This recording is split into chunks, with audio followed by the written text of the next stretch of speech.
What's she doing? Is that working? It's like a dead look in her eyes. I don't... Also, I probably shouldn't have steamed this.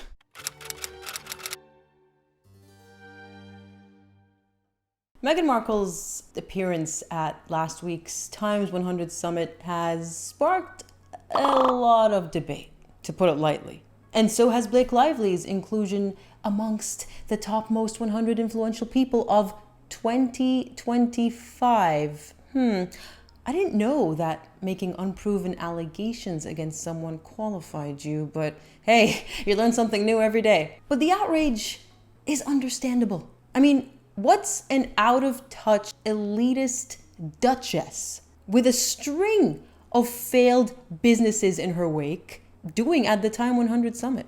An event which apparently, according to Time, convenes leaders from the global TIME100 community to spotlight solutions and encourage action toward a better world. Okay. Meghan Markle is certainly no leader, unless you count the Sussex squad, I guess. But then what about spotlighting solutions and what was it? Encouraging action toward a better world. All Meghan has ever done is create problems rather than solutions, and then proceed to whine and complain endlessly about them. She's also encouraged divisiveness, hate, misogyny, classism, and a level of grandiosity and elitism that even I can smell here. And warning, old joke incoming, and I'm lost beyond Pluto, so that's quite the distance. Now look, I'm not going to watch and comment on her interview at the summit. First of all, I'm sure plenty of you have already seen it and heard other creators comment on it. But personally, I'm tired, okay? I'm tired. I'm not the young, fresh-faced ingenue that I once was a couple of years ago. I'm tired of this woman's BS. And tapping into what really ignites my joy is part of that, and being creative has really, really been anchored in that for this moment. I seriously don't know how much longer of this I can take. And look, I'm no Kim Kardashian fan, but when I watched this interview, I got recommended Kim's interview from the TIME100 summit 2 years ago. And normally I wouldn't have watched any of it, but I decided to just contrast and compare. There's two things. I like to do things that I will feel very confident in, that I obviously feel like I know what I'm doing. I want to learn and surround myself with people that will support you in a way where you trust them so much in the area that they're going to run the business in, and you give them that control, and they trust you in the area that you really know. Now look, I don't want to make any commentary about Kim's level of intelligence. For all I know, she's highly intelligent, and this bimbo act is just an act. But you know that Meghan is terrible at this whole female founder con that she's pulling right now. When Kim Kardashian makes you sound clueless.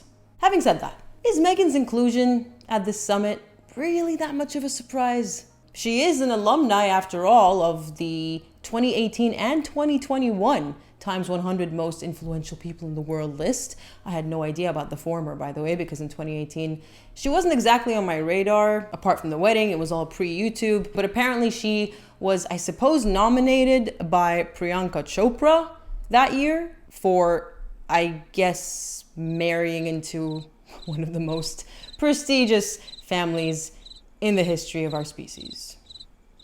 In case you're wondering what Priyanka said, somewhere among biryani, poutine, and endless conversations, I realized just how deeply Meghan Markle cares for the world. With her, what you see is real, and what you get is a relatable young woman with her heart and mind in the right place. Her compassion evident in the causes she supports and in her complete lack of family members in attendance at her wedding, and her drive to break down stereotypes obvious in her actions will connect her to a generation in much need of kindness. This ever-smiling, strong, free spirit... I'm done. You can read it if you want. Pause the video. I don't need to tell you how this works. I will say that it signs off as, "Love always, my friend. Live happily ever after." But I digress. That happened. And we know that was only the beginning of what was to come. The beginning of Meghan's love affair, I suppose, with Time magazine. Then in 2020, they hosted a special edition of TIME100 Talks via Zoom, where they sat down with two experts, Tristan Harris, a Silicon Valley veteran, and a familiar name to some of you, Safiya Noble, author of Algorithms of Oppression. Remember, she featured on the Harry and Meghan reality show and talked about how Meghan was being targeted and harassed because she was so amazing. Oh, and also a woman of color. Yeah, that one. This interview, by the way, also completely flew right over my head because 2020 was a time where I had completely forgotten that Meghan and Harry existed. Ah, the good old days. But I am certain that my long-standing subscribers will remember the outrage we collectively experienced when Meghan and her hairdresser were featured as icons of the TIME100 most influential people of 2021. And this time, they were nominated, I suppose, by their dear friend, someone who you might all recognize from the disaster tour, the disaster tragedy tour of LA earlier this year. Chef Jose Andres, do you pronounce the S? Don't know. Who described them as people who, quote, turn compassion into boots on the ground, giving voice to the voiceless, and people who have compassion for the people they don't know, as opposed to the people they do know, aka their family. They don't just opine, they run towards the struggle. And this drivel was accepted and published by Time the very same year that these compassionate humanitarians decided to drop bombshell after defamatory bombshell, entirely unprovoked in the midst of a worldwide pandemic, on top of their families' heads.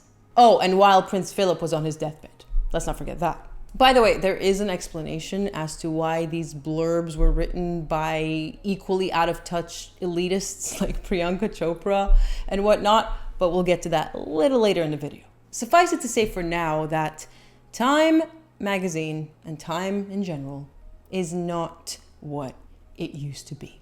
In fact, I would venture to say that in its current form, it is the perfect fit for the likes of Meghan, Harry, and yeah, even Blake Lively.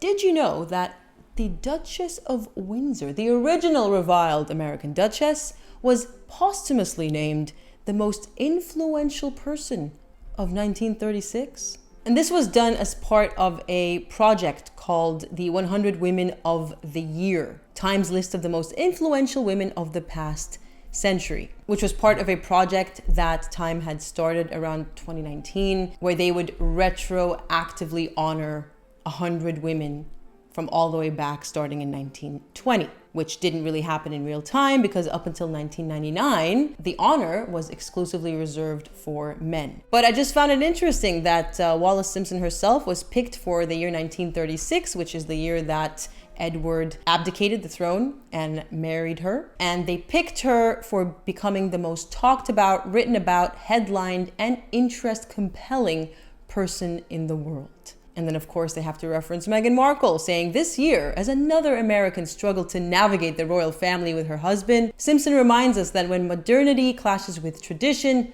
nobody emerges unscathed. That's not what happened. But we don't have time for this right now. I have an entire series dedicated to Wallis Simpson and Edward, so let's move on.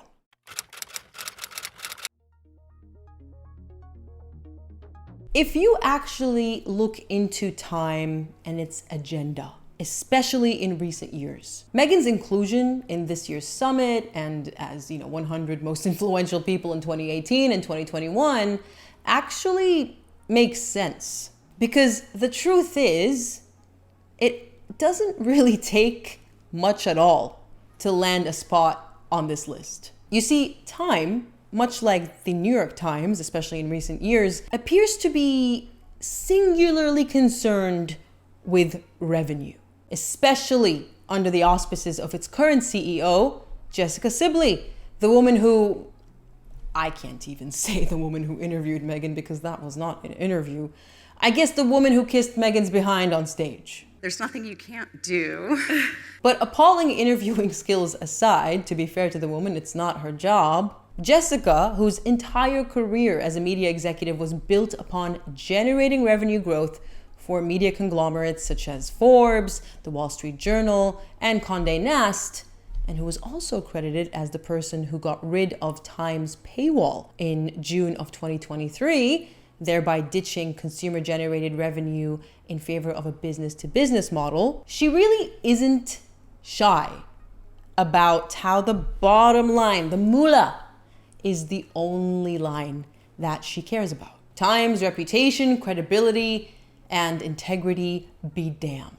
She told Press Gazette last year, quote, "We decided we are going to direct to the biggest brands with the biggest budgets and doing high-touch integrated programs with them." And that's just one example. Every single one of her interviews that I found had her talking money, numbers, financial quarters, all of that. And while that may sound innocuous and even expected, especially for a for-profit organization, what makes me raise my eyebrows when it comes to these media organizations such as Time and Forbes and the New York Times is that they're supposedly in the business of journalism, of the dissemination of information, of fact, or so they want us to believe. And when you are, as Jessica apparently is, driven by a desire to boost digital inclusivity and ensure free access to quality information, loyalty to your benefactors rather than to your reader base, your consumers, can have some rather questionable results, to put it mildly.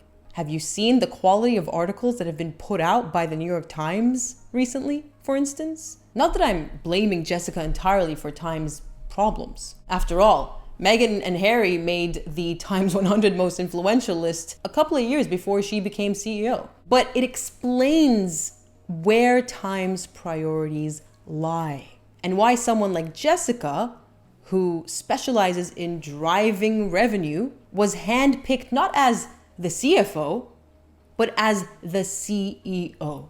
So while Jessica's sentiment of wanting to deliver quality information for free to its consumers is commendable, based on how Time has been performing recently, I have serious doubts about her sincerity.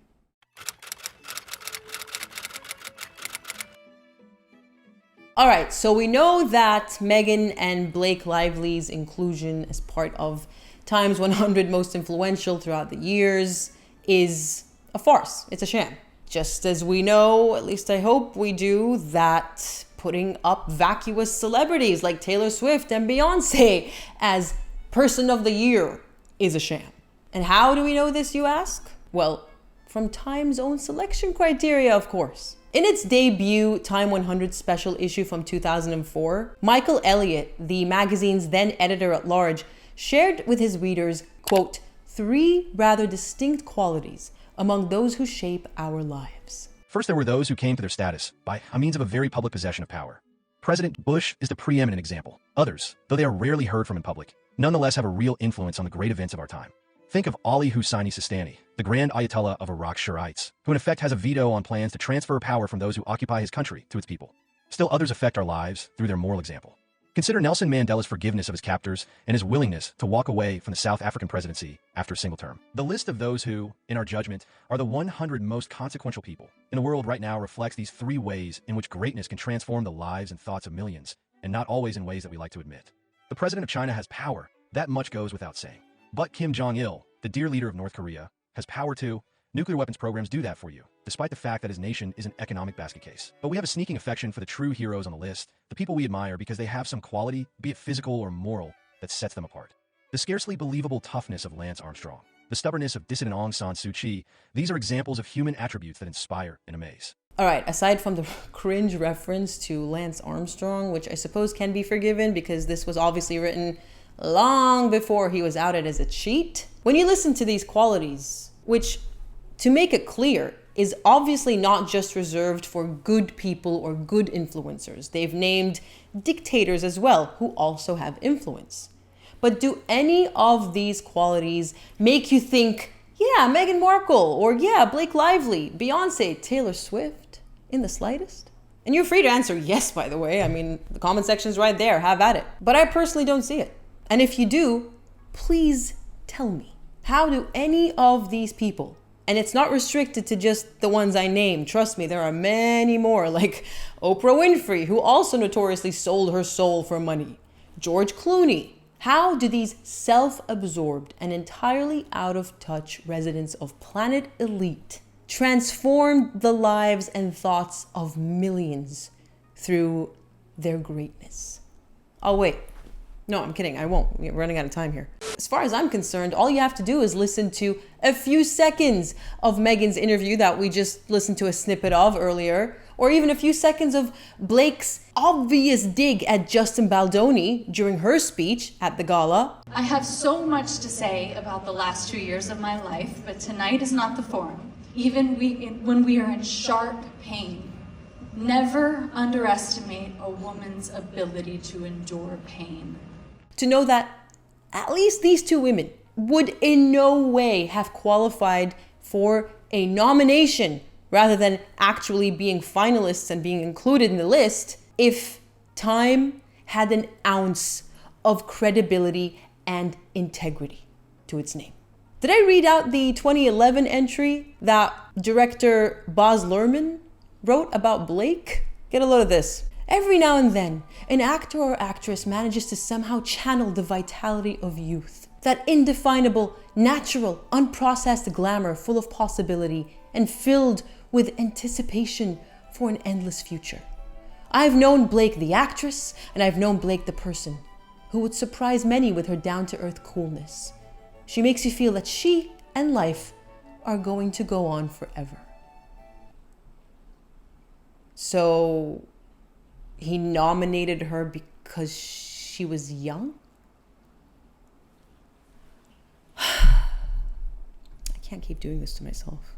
In case you're wondering how anyone even makes it on this joke of a list, especially nowadays, because I'm sure it had some sort of integrity back in the day, apparently nominees are put forth by TIME100 alumni, which explains why these elitists are just almost being incestuous and nominating other elitists, in addition to the magazine's international writing staff, with finalists exclusively getting picked by Time editors. So notice what's missing here. 0 votes from the public, because these elites don't give one hoot about what the readers actually care about, what the readers actually think. I mean, color me surprised, right? Yet another huge for-profit mainstream media organization making money out of telling us what to think.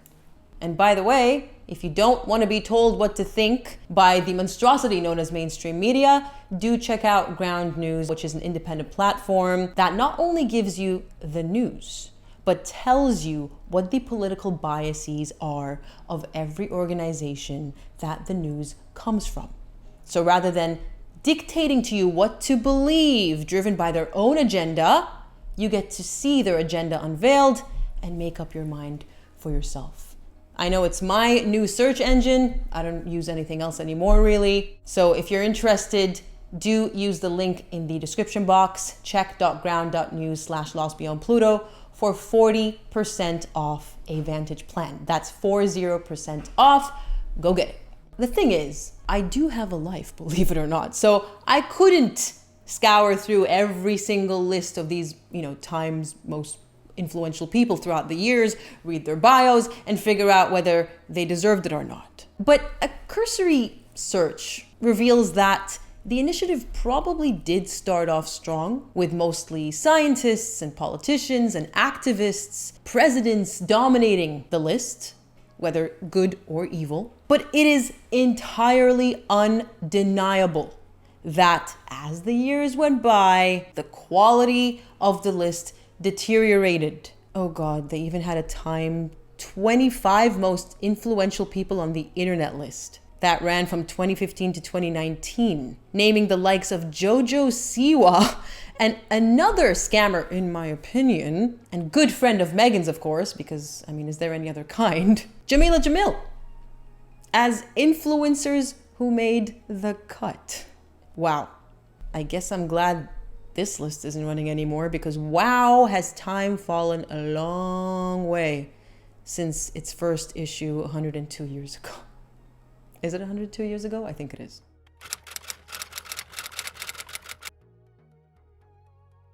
Okay, so to close things off, we just looked at the selection criteria as it was in the original first TIME100 list published in 2004. Back when I was a little girl sheltered from all the atrocities of the world, like potato sack pants. But has the selection criteria changed over time? It seems plausible, seeing that the quality of influencers has deteriorated, but it also appears that aside from its complete lack of integrity, today, Time, much like Forbes, which is ironically where Jessica Sibley came from, she served there for 8 years, also has a penchant for frauds. Take convicted criminal Elizabeth Holmes of Theranos, who was named as one of the most 100 influential people in 2015. And by the way, I made an entire in-depth video about Elizabeth Holmes, so do check it out up here in the cards if you haven't already. Her story is quite a doozy.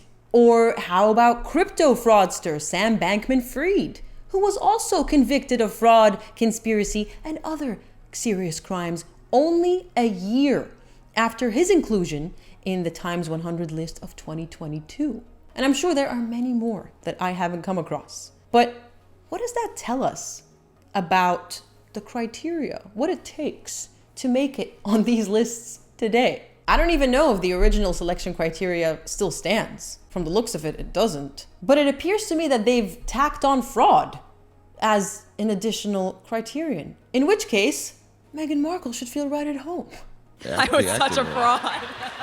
And that's all I have to say about this. I think back in 2021, as you are when you're younger, you have a lot less wisdom and experience. And I was genuinely outraged that Meghan and Harry were selected because I thought Time had integrity. I thought Time was a big deal, you know, just as I thought the New York Times was a big deal. But the reality is these publications, while yes, once upon a time they had some gravitas and integrity to their name, today they're just paid PR opportunities for the likes of Meghan, Blake Lively, Taylor Swift, Beyonce, etc.